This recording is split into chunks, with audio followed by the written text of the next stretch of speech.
Hi everyone, welcome to the New York City Broker TV. I'm your host, Brett Ari Fischer, the New York City Broker. If you haven't already, make sure you check out my How to Buy an Apartment video. Hundreds of you contacted me asking me to make a video about how to rent an apartment in New York City.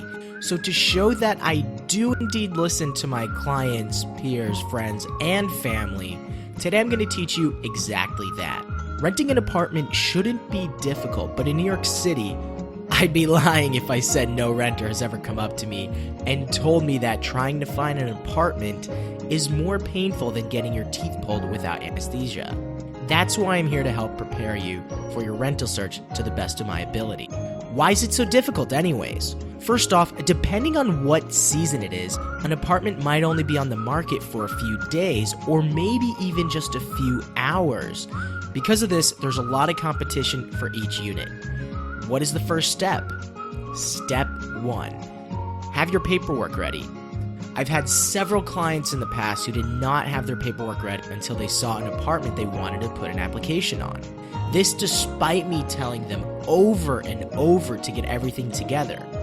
While you might be able to get away with this, I strongly recommend you don't wait until you start looking at apartments. There's nothing worse than missing out on an apartment of your dreams because you weren't prepared.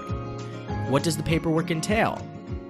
Before we get into that, please keep in mind each management and building has its own rules, so this is just a generalization. Always check with your broker and or the management to see what the exact requirements are, so you have a complete understanding as to how to get approved and move into your new home. In general, here's what you'll need.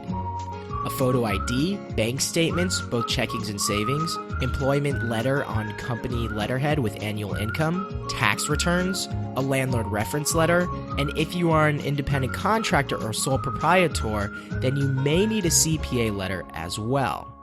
If you are applying to a condo or co-op rental, they may ask for additional information. Generally speaking, the person or persons applying for the apartment must earn a yearly salary of at least 40 to 50 times the monthly rent combined. If using a guarantor, or someone who would be responsible for the payment of your lease should you default, they must be making over 70 to 90 times the monthly rent combined. The guarantors almost always have to be in the United States, and sometimes they need to be within the tri-state area to be eligible to be used as a guarantor for the apartment. Also, you need to have good credit. I cannot stress this enough. If you fall short with income or credit requirements, you may have to pay a certain amount of months up front, which is applied to your rent or security. Some buildings may not even give you this option though, especially when it comes to poor credit. Step 2. Understand what is important about your new apartment. These are some questions you may want to consider. 1. When do you need to move by? Do you have any flexibility? 2. How much are you willing and able to spend? 3. Location, location, location. What is it about the potential location that is important to you? Is it the nightlife, available transportation, proximity to work, friends, family? 4. Do you have any pets? What type and how much do they weigh?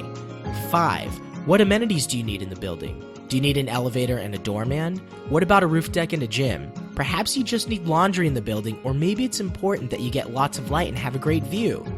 6. Do you need the building to allow walls or partitions? In New York City, it is not uncommon to have more than one person living in a one-bedroom apartment. When brokers refer to a flex or convertible apartment, it means that one or more extra bedrooms are being created by using a partition. Step 3. Hire a broker. Brokers have access to several more listings than a typical renter. They're familiar with the managements and understand what it takes to get their clients approved for an apartment. With that comes a fee that may range between $50 to 15% of the annual rent. You have to talk to your broker about the fee as it may vary. Step 4. Fill out the application and submit your paperwork quickly. Some managements will have you print out applications and fill them out. Some will give you the applications in person, and others will have you fill them out online. Whatever the case is, make sure you fill out the application and submit all necessary documents as soon as possible. Some managements might take the property off the market if you send partial information in, depending on how the market is, but others will keep showing the apartment until they have all necessary information. If you followed step 1, then you should be ahead of the game. With the application, make sure you include the length of your term, generally 1 or 2 years, when you would like to move in, and what your monetary offer is. If the apartment is listed for $7,500 a month, I wouldn't advise putting an offer in for $2,000. Step 5. Waiting for the landlord to approve, reject, or give stipulations. If your credit is strong, the leaseholders meet the income requirements, your move-in date is reasonable according to the management, and you applied for the apartment at a price close to the asking amount, then you should be approved without any issues. But if not, the management may reject your application or say you are approved under certain conditions, such as having a different move-in date, being able to pay a certain amount of months upfront in security or rent, or getting a guarantor if you didn't have one already. Step 6. Lease signing. Bring checks. Generally speaking, at a lease signing, you will need to bring a minimum of the first month's rent and 1 month's security in the form of a bank-certified check. Do not bring a personal check. Some managements may ask for more security or more months' rent up front, so always double check with the broker and the management just to make sure. Also, if there is a broker fee, you will be paying the fee at this time as well, unless the broker said otherwise. Step 7. Move in. You might need movers, a place to buy furniture, an interior designer, or other things to get your apartment looking at its finest.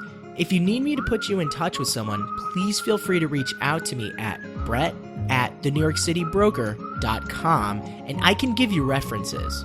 So let's go everything again really quickly. Step 1, have your paperwork ready. Step 2, understand what is important about your new apartment. Step 3, hire a broker. Step 4, fill out the application and submit your paperwork quickly. Step 5, waiting for the landlord to approve, reject, or give stipulations. Step 6, lease signing, bring checks. And step 7, move in.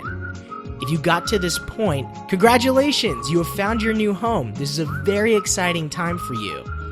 This is just an overview of the rental process, but if you have additional questions or you're looking to find someone to help you find an apartment, please contact me at brett@thenewyorkcitybroker.com. You can also join my newsletter or see other videos on my account. I look forward to hearing from you, seeing you in the next video, and ultimately helping you with your real estate needs. I'm Brett Ari Fischer, the New York City Broker. Have a great day. Hey guys, if you liked my video, hit the like button, and for more videos like this, please subscribe to my YouTube channel. You can also follow me on Instagram, Twitter, and Facebook. I'm Brett Ari Fischer, the New York City Broker. Have a great day.